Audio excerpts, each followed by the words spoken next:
Once upon a time, in an age when the world still listened to itself and the earth remembered every footstep laid upon it, there existed a vast and gentle kingdom wrapped in rolling hills, quiet forests and winding rivers that reflected the sky like mirrors of memory. And in the deepest fold of this land lay a secluded valley so serene that even the wind softened its voice when passing through. A place where villagers lived modest lives shaped by sunrise and sunset, sowing seeds and hope and reaping crops with gratitude. Where children grew up learning the language of birds and elders carried stories older than the stones beneath their feet. And at the very heart of this valley rested a body of water so extraordinary that its name alone carried wonder and warning alike. The Lake of Gems, a lake whose waters were so clear that they seemed unreal, as though poured from pure light,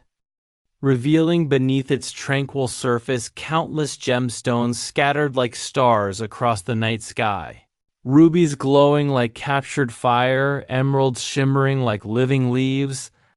sapphires holding the depth of endless skies, and diamonds glinting with a brilliance that rivaled the sun itself. Yet despite its beauty, the lake was not guarded by walls or soldiers, for it was protected by something far older and stronger. The quiet law of balance, understood by the valley folk, but forgotten by much of the world. The villagers spoke of the lake in soft voices, teaching their children that it was a gift meant to remind humanity of restraint and reverence, that the gems were not prizes, but reflections of the soul, revealing themselves only to those who approached without greed. And so for generations the people lived beside unimaginable wealth, yet remained poor only in coin, rich in kindness, humility, and peace, until one season, when traders passed through carrying tales sharper than swords and louder than truth, stories of a lake that could make beggars into kings overnight, tales exaggerated by desire and sharpened by envy, and these stories traveled beyond mountains and seas, igniting ambition in distant hearts, stirring princes, merchants, thieves, and dreamers alike, until the roads to the valley filled with travelers whose eyes no longer saw trees or rivers, but only the promise of glittering fortune. And among those drawn by rumor was a young man named Elion, a shepherd born to hardship yet raised by patience, whose hands were rough from labor and whose heart was gentle from solitude, for he had learned early that the land gives back only when treated with care. And when Elion first heard of the Lake of Gems, he did not imagine crowns or palaces, but wondered what such beauty must feel like to behold. And so he journeyed not to take, but to understand, arriving at the lake at dawn when mist curled over the surface like a breathing dream. And as he knelt at the shore, he felt a stillness settle inside him, a sense that this place was alive in a way words could not capture. And without thought of gain, he reached into the water and lifted a single modest gem, smooth and cool, its light gentle rather than blinding, and in that moment he felt content, as though he had been entrusted with a story rather than a treasure.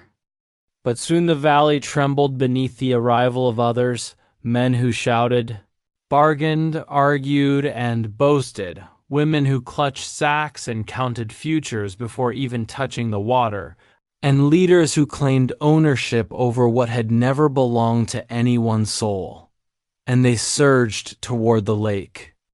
plunging hands and tools into the water, scooping, scraping, and fighting, their greed stirring the lake's depths until the once clear water clouded, and the gems began to lose their glow. And as chaos spread, the air grew heavy, the birds fled. The ground seemed to sigh beneath the weight of human excess. And from the lake rose a voice neither loud nor angry, but ancient and unyielding, reminding all who listen that wealth taken without wisdom turns to dust, that beauty seized without respect fades into nothingness, Yet many ignored the warning, blinded by desire, while Elion stood trembling, not in fear but in sorrow, watching. Something sacred being wounded, and gathering his courage he stepped forward, holding up his single gem and speaking not with command but with truth, telling them that the lake was not a storehouse to be emptied but a mirror reflecting the hearts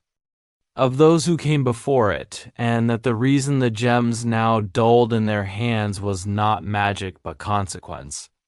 For greed cannot carry beauty without crushing it. And though many laughed, a few paused, looking at the worthless stones now crumbling between their fingers, realizing too late that they had traded wonder for ruin, and slowly, as shame spread,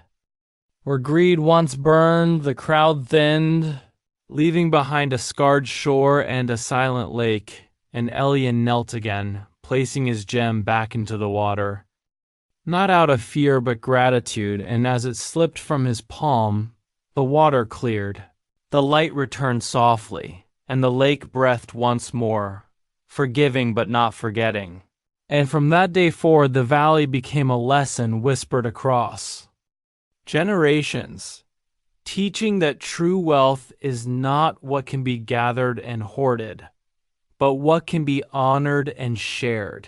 That restraint is not weakness but wisdom, and that the most precious gems are those that never leave the heart. Patience in hardship, humility in abundance, and compassion when temptation calls. And though the lake of gems still exists, hidden from maps and ambition, its greatest treasure remains unseen, living quietly in the stories told by firelight, reminding the world that some wonders are meant not to be owned, but protected, respected, and passed on unchanged to those who come after.